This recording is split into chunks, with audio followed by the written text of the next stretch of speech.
Сәлеметсіздер ме? Теміртау жоғары политехникалық колледжінің әлеуметтік гуманитарлық пәндер кафедрасының оқытушысы Сауле Нина. Менің тақырыбым ақпараттық коммуникациялық технологияларды қолдану. Қазіргі заманда жастарға ақпараттық технологиямен байланысты әлемдік стандартқа сай мүдделі жаңа білім беру өте қажет, деді Нұрсұлтан Әбішұлы Назарбаев.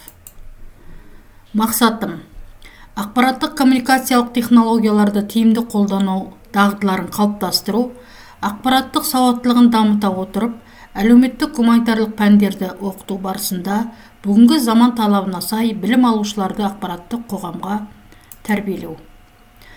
Ақпараттық коммуникациялық технологияларды пайдаланудың тиімділігі: өз бетінше жұмыс істеу, аз уақытында көп білім алып уақытты үнемдеу, білім-білік бағдарларын тест тапсырмалар арқылы тексеру, қашықтықтан білім алу мүмкіндігі, қажетті ақпаратты жедел алу мүмкіндігі, жаңа технологияларды пайдалану дағдыларын қалыптастыру. Күтілетін нәтиже: сабақты нақты мәнін терең ашуға көмектеседі, жеке тұлғалық сипатын дамытады, шығармашылығын шыңдайды, еске сақтау қабілетін жақсартады, өз ойын жеткізуге, жан-жақты ізденуге үйретеді. Ақпараттық технологияларды қолдануда Learning Apps платформасында жұмыс жасаймын. Сонымен қатар Жамбырт бағдарламасында жұмыс жасаймын. Сондай-ақ онлайн тестфат сайтына тіркеліп, осы сайттарда гуманитарлық пәндерді тапсырмаларын орындаймыз. Келесі кезекте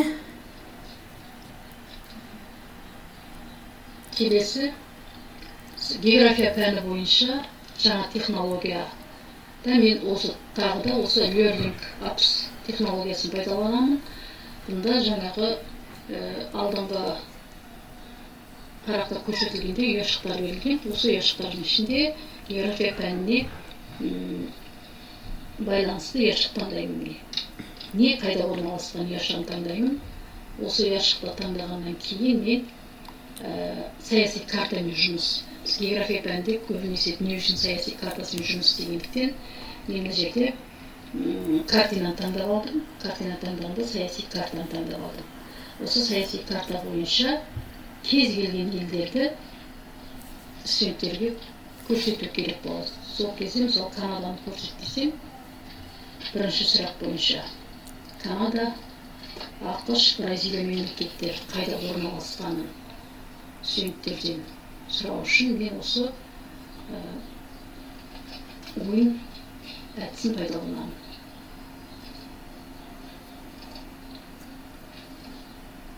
Өте қызықты, кез келген сабақта пайдалануға болады. Бірінші сұрақ: Қазақстан мемлекетін көрсет, саяси картадан тапты. Саяси картадан Қазақстан мемлекетін көрсетейік. Дұрыс жауап парақшасы жасыл түс. Жаңада екінші сұрақ: Америка құрама штатын көрсетіңіз дейді. Америка құрама штаты. Мен осылайша кез келген сабақтарда саяси картаны пайдалану әдістері өте тиімді. Үшінші сұрақ: Канада.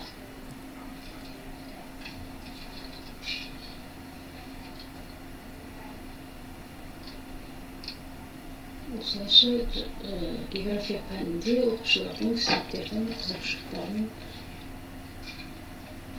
сабаққа деген қызығушылықтарын арттырамыз.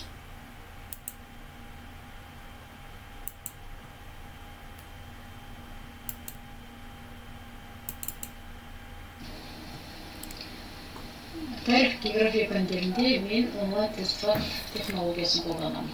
Бұл сайтқа мен тіркелгенмін. Сабақты қорытындылау барысында, үй тапсырмасын тексеру барысында осы технологияны пайдаланамын. Мен көріп отырғандарыңыздай, менің тақырыптарым, тестілері дайын тұр. Сіздерге нақтырақ түсіндіріп кетсем, мына жерде добавить бүгінгі тақырыпты жазамын. Өтілген тәуелсіз Қазақстан тақырыбын өтсем, осы бойынша тест құрастыратын болсам, мен мына ссылка беріледі, ол тест құрастырып болғаннан кейін осы ссылканы студенттерге жіберемін. Осы ссылка бойынша студенттер сол күнгі тақырыптың жауабын жазу арқылы проценттік көрсетілген бағаларын алады. Сұрақтар. Мына жерде множественный уборку таңдаймыз. Мында шықты, введите текст вопросов. Тақырыптардың сұрақтарын жазамыз.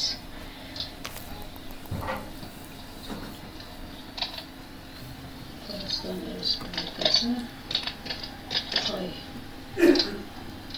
жылы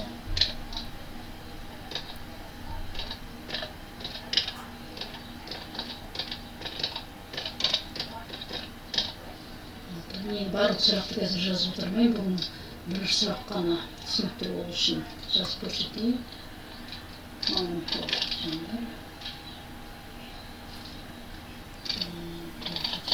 Әртүрлі варианттар правильный ответ белгілеп қоямыз. Добавить 995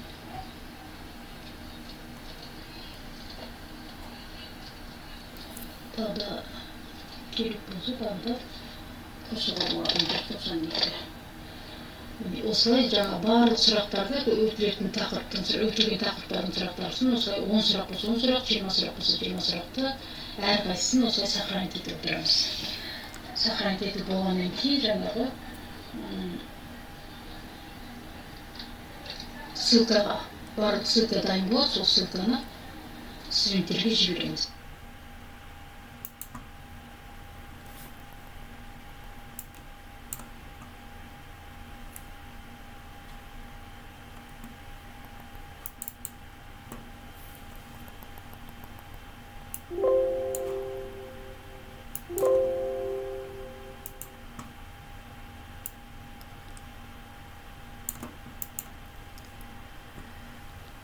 Қорытындылай келетін болсақ, кез келген сабақтарда жаңа ақпараттық коммуникациялық технологияларды пайдалану, өз бетінше білім алатын технологияларды меңгерген, білімді және жеке тұлға қалыптасып қана қоймай, білім сапасының артуына әсер етеді.